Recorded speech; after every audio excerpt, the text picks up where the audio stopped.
السلام علیکم ورحمۃ اللہ وبرکاتہ۔ محترم سامعین و ناظرین کرام، استقبال ہے آپ کا ایک اور نئی ویڈیو میں۔ اس ویڈیو کے اندر ہم آپ کو بتائیں گے کہ آپ صلی اللہ علیہ وسلم کو دودھ پلانے والی عورتیں کتنی ہیں، اور آپ صلی اللہ علیہ وسلم کو دودھ پلانے والی عورتوں کے نام کیا ہیں۔ آپ سے گزارش ہے کہ آپ اس ویڈیو کو آخر تک ضرور دیکھیں، اور اگر چینل پر نئے ہوں تو سیرت سے متعلق دلچسپ اور مکمل معلومات کے لیے ہمارے چینل القرآن اسٹوڈیو MP کو ضرور سبسکرائب کیجیے۔ جی ناظرین، آپ صلی اللہ علیہ وسلم کو سب سے پہلے پیدائش کے بعد دودھ پلانے والی عورت حضرت آمنہ رضی اللہ تعالی عنہا ہے، جو آپ صلی اللہ علیہ وسلم کی والدہ ماجدہ ہیں۔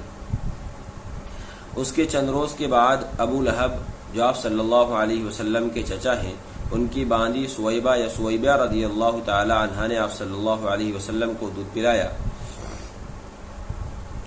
اور اس کے بعد شرفائے عرب کے دستور کے مطابق آپ صلی اللہ علیہ وسلم کو دودھ پلانے والی تیسری عورت حضرت حلیمہ سعدیہ رضی اللہ تعالی عنہا ہے، اور یہ دولت خداداد حضرت حلیمہ سعدیہ رضی اللہ تعالی عنہا کو حاصل ہوئی۔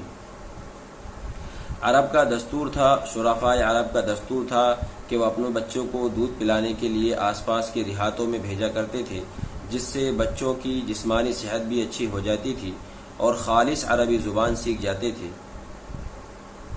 حضرت حلیمہ سعدیہ رضی اللہ تعالی عنہا وہ خوش نصیب عورت ہیں جو بنو سعد سے چل کر اس سال آئیں جس سال آپ صلی اللہ علیہ وسلم کی پیدائش ہوئی، اور مکۃ المکرمہ سے آپ صلی اللہ علیہ وسلم کو لے کر بنو سعد کی جانب رواں دوا ہوئیں۔